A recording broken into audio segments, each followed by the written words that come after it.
Hi, everyone. Welcome to Mama Wears Athleisure. I am your host, Mariela de Santiago, a first-time mom. We focus on all things mom with tips to help make life easier and more organized for all you mamas out there.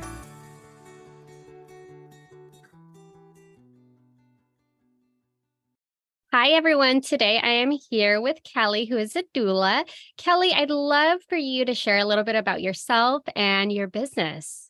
Yeah. Well, thank you so much for having me on. I am a doula. I've been supporting pregnant and postpartum families since 2018. And I've actually had the chance to practice doula support across the country and also internationally too. So I've seen birth and postpartum play out in lots of different places and cultures and learned a lot and really bring that to the way that I doula. And then just this past fall, I was finally able to follow a big dream of mine, which was to both help families and doulas alike by bringing together a team of doulas in North County, San Diego, where I can help support families by matching them to birth and postpartum doulas. Oh my gosh, that's awesome. I like that you're mentioning both the prenatal and the postpartum doulas. Would you be able to start off with just sharing what does a doula do? And then we can go a little bit into the differences between both. Definitely. Well, the first thing to know is that doulas are non-medical support people that are in addition to your birth or postpartum team or support network. So we don't do anything medical. What we do is we're there for emotional and physical support. We're also highly knowledgeable and great teachers at helping our clients learn all of their options as it relates to pregnancy, birth, and postpartum. We consider ourselves advocates too, and we know that this time of your life is not a one-size-fits-all approach. And we truly want to help our clients think creatively and get in touch with their intuition about what they want this stage of their life to look like. And, as doulas, we're hired by clients. So we're not affiliated with hospitals or providers. We don't have to adhere to sometimes the red tape and bureaucracy that is involved with these larger systems. We are there for you and your preferences and have you in mind. And, we only take a low volume of clients too. So we have time for you too. And we can be that sounding board, that listening ear, that emotional support through everything that's happening with your pregnancy, your birth, or your postpartum. Thank you for all of that. I love that you're mentioning advocating because I feel like when you're going through the whole labor and giving birth to your child, it's really hard to sometimes be able to advocate for yourself when you're listening to the providers and what they're telling you to do and whether it may or may not be what you want to do. And you're so focused on, I just want to make sure that this baby comes out safe and healthy. So you kind of tend to listen to the advice, whether it's good or not. It's so true. And, you're at your most vulnerable and the stakes are at its most high when you're at this stage of life. And without somebody's outside kind of neutral vantage point, it can get a little fuzzy if the recommendation is medically appropriate or if it's more influenced by the system's like logistics or problems. I mean, systems, this is a huge system, our healthcare, and it's broken. It's not bad. We're glad that it's here. San Diego is a really safe, wonderful place to birth. I've doulaed in many other places that are much more challenging. But at the same time, sometimes recommendations are made for interventions or inductions or things like that that aren't always 100% with your physiology in mind. It might be like staffing issues or burnout or, logistics that actually don't have anything to do with your birth experience. Would you be able to go ahead and share what the differences are between providing your doula services to somebody that's pregnant and the postpartum doula Yes. services? Yeah, those are two totally different roles, actually. And most people I either practice as a birth doula or as a postpartum doula. And both logistically, it's kind of hard to do both, but also just the skill set and oftentimes personalities are a little different across birth and postpartum doulas. Birth doulas, we're all about preparing your mind, your body, your soul for your birth experience and helping you see what aspects of birth maybe are under your control and which ones are not, and helping you direct energy towards those more controllable variables like who your provider is or which hospital you chose or, how you receive comfort and communicating with your partner and all of that kind of stuff. So we are really there to help support you and your partner through pregnancy, birth, and those initial moments after your baby is born. Versus a postpartum doula is all there for the aftercare of the birth. Really, they're the person that comes into your home on a regular basis to help support you and your family with the transition of bringing a new baby home, maybe becoming parents for the first time and adjusting to life with a new baby. Just real quick, really important to mention too that on the postpartum doula side, there's usually either daytime postpartum doulas or nighttime postpartum doulas. And again, usually they're different people with different skill sets. So for a birthing doula, when would you come into the role? Would you be coming in pretty early on in the pregnancy, or is it only the last month or trimester? Yeah, birth doulas, all doulas book up really fast.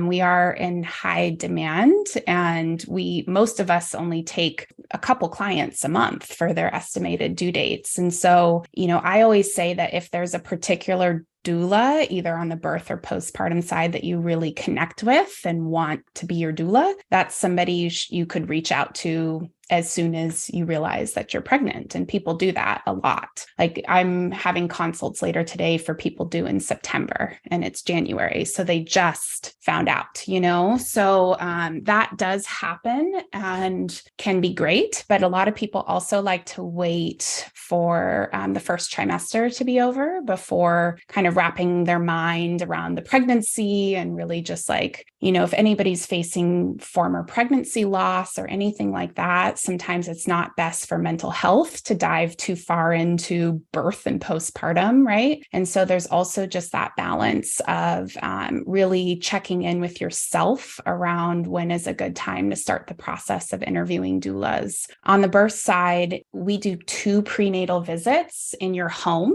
but we are also just a point of contact throughout your pregnancy. So my clients are texting me, checking in, maybe not every week, but every other week, every 3 weeks with questions about their symptoms or something their doctor said, or, just something they saw on Google or TikTok and want to talk through. And so, we're in really close touch with our clients throughout the whole pregnancy.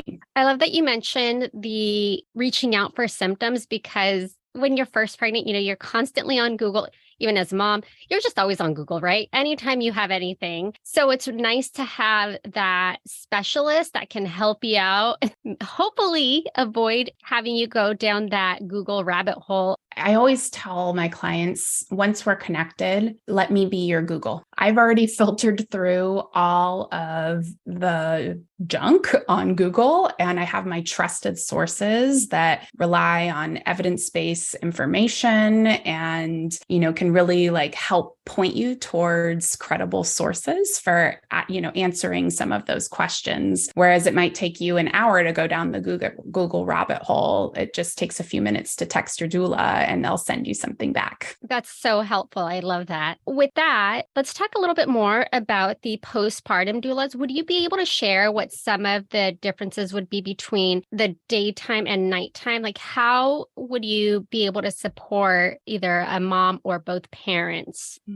during that time? Yeah, let's start on the day side first. So Postpartum doulas typically have a minimum shift of 4 hours. And that would be pretty typical to have your doula come over for 4 hours. And during that time, they're going to first come in and check in on how did the night go and what questions are coming up around your baby. How's feeding going? How are you recovering from your birth? How's your body feeling? Are you having any discomforts? And being able to both listen and help troubleshoot and maybe even refer out. Any added support is really needed for anything that might be going on. So, checking in on where you're at.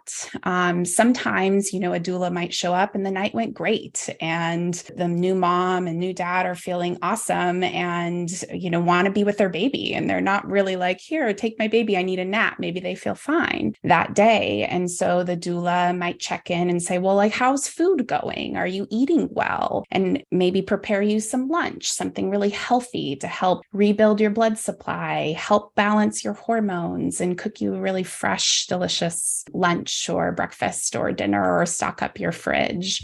Maybe they notice that you and your partner could use a little bit of time together and will hold the baby, take care of the baby so you and your partner can go have a quiet cup of coffee, even if it's just in the bedroom and have a minute to just say, hey, like, how are you doing? How are you adjusting to all of this? And really creating some space for you to take care of your needs. Oftentimes, new parents will deplete themselves really fast and will be giving over so much. And a postpartum doula can help prevent that crash and burn kind of feeling by really taking care of the new parents. Of course, and answering all the baby questions, checking that nursing is going well, all that sort of stuff as well. So it sounds like you're almost like that help that we're always asked to ask, but it's really hard for us new parents to be like, hey, can you come over and just cook me a meal or hold the baby while I nap? It's a nice way to not really feel bad as a new mom because you are paying for that service. Yeah. And it also sounds like you have that knowledge to be able to say, here's what you should be eating to help you out with whether it's the breast milk supply or helping with the healing process, because it's not really ever talked about until, right before you leave the hospital. Like, here's what you should know. And and if they're even talking about food, it might be related to like, avoiding spicy foods or whatever for your breast milk, but it's so much deeper than that and more complex. And, there's postpartum doulas that specialize in different things. Like maybe they specialize in meal preparation and, really, if that's something a family really needs, there's a doula out there that can specialize in that. Or like one of the doulas on our team, she specializes in essential oils for pregnancy, birth, and postpartum. And after consults with her clients, she'll make a individualized, personalized blend for that client and bring it over and, show her how to use it safely and, really support her through that modality. And so whatever your thing is or interests, there's lots of doulas out there with these added specializations as well. And then on the nighttime side, kind of a different vibe with the nighttime doula. The nighttime doula's main agenda is to help you get as much sleep as possible throughout the night. So that's their top priority for you. And usually, if someone's hiring a nighttime doula, that's why they're doing it, is to try to catch up on a little bit of sleep. And so this can look different for every family, depending on how they're feeding their baby. Some people are nursing exclusively at the breast. Some are doing a combination of breastfeeding and pumping and possibly bottle feeding. Whatever your version of feeding is, your doula is going to support you through the feeding process. And then as soon as feeding is over, your doula will take baby, either to the living room or the nursery or wherever you want to have them set up and do all the baby care between the feedings so that mom and partner can get back to sleep as quickly as possible to get that longer stretch instead of needing to do things like diaper changes, which, as you know, can be more than just one between feedings, right? Newborn babies are going up to 12 times a day.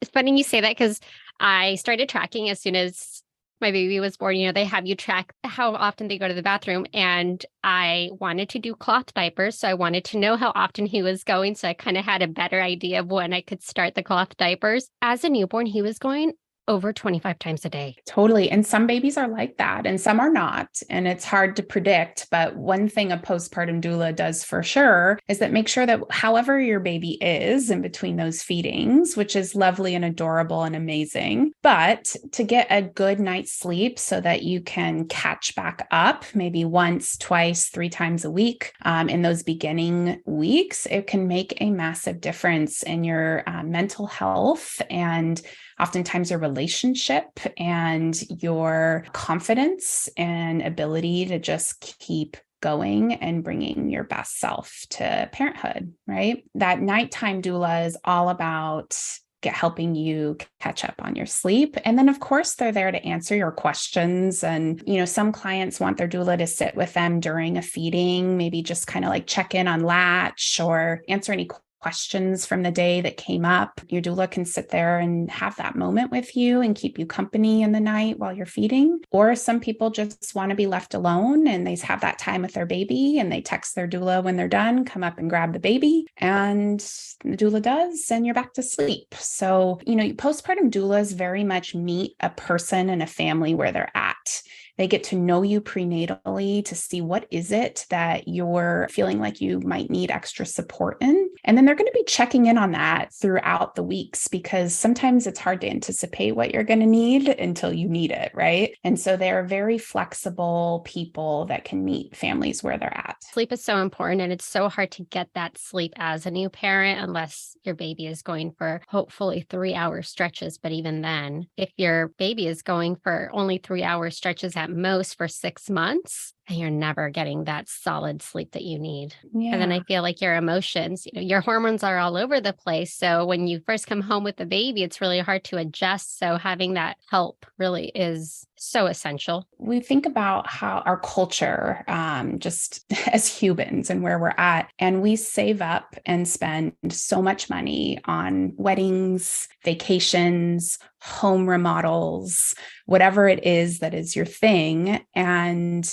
that's special and great, but where's the love on this massive transition of probably one of the biggest stressors of your entire life? It is the most beautiful time, high highs, low lows. And why not invest, save, prepare for a little extra support during this time if it is possible for you to do so? I think it's about having a real gut check with priorities. There's baby registries now that are not about the stuff, but it's about the services and support. There's a local resource, I believe it's called Spark Mamas. Yeah, they look at local providers and do baby registry for local providers. There's Be Her Village that is a nationwide connector of services to families. And there's a massive trend in people redirecting their ask from friends and families away from the stuff and more to the support. It is so necessary. You make a really good point that we really don't invest a lot of our time into really thinking about those services or how to take care of ourselves once that baby is here. We're kind of just expected to bounce back quickly,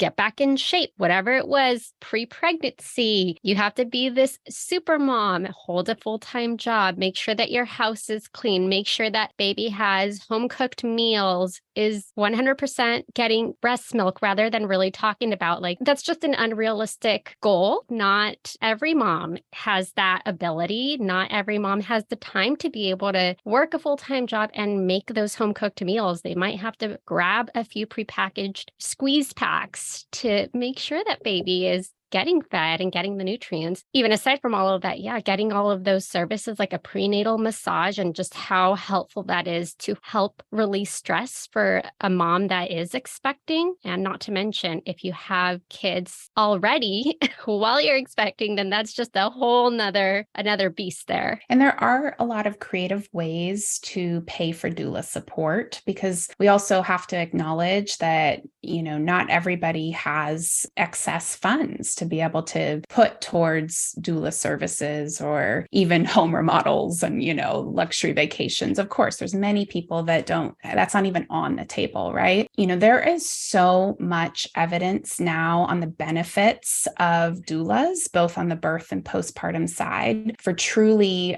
making a difference in medical outcomes during birth, as well as mental health outcomes on the postpartum side. And because of this, insurance providers, many of them, are covering doula support now. In 2023, there's this awareness that all insurance providers are supposed to cover doula services. Us doulas are out there saying, okay, we're hearing this, but our family's hearing this, and how do we connect that? But I know in the next 1 to 3 years, doulas are just going to easily be covered by health insurance, whether that's an out-of-network provider, whether it covers the actual full cost of the service is to be determined. But if you are in doubt about doula services being affordable for you, start first with your employer or your health insurance and ask them questions about how to get doula services covered by your insurance. This is happening now. And so think about that. The other thing to think about is that doula services can be paid by health savings account, HSA, FSA accounts as well. So there are all kinds of creative ways to be able to afford these services. Do you have any other tips, recommendations, or suggestions for anyone that is considering looking for a doula to help support them? First of all, start as early as you're comfortable starting, just because the process of interviewing doulas can take a couple of weeks between scheduling multiple interviews, schedules, that kind of thing. And then when you're actually interviewing doulas, my biggest tip is to look for connection over specific experiences, first and foremost, because the ultimate role of a doula is to be a trusted emotional support for you and your family. We're not medical providers that can give you, all of the medical advice about your situation, but we're knowledgeable and we can point you towards it. But really, it is that connection that matters most. You are inviting your doula into a very vulnerable moment into your life. Oftentimes, you're inviting them into your marriage, your partnership. And so you and your partner or anyone closely involved should really feel trusting and connected to that doula. That passes any level of experiences or number of births attended. It goes a very, very long way. So that's one of my biggest tips. Thank you so much. I appreciate you taking the time to share all of your knowledge. And for anyone that is also just wondering or curious if they want to look for them, I hope this helps answer a lot of their questions. Yeah, definitely. And if anybody is interested in learning more about doulas or wanting to schedule some interviews with birth or postpartum doulas, that's what I do. Our website is doulasofnorthcounty.com, and you fill out a quick intake form, automatically get scheduled onto my calendar, and we can just have a 30-minute sit-down Zoom session to chat through answering those questions and seeing if there might be some good matches for your family. Thank you for listening. Tune in next week for our next episode. You can find us on Instagram for more updates and tips. Be sure to subscribe wherever you listen to your podcasts and give us a review if you like us.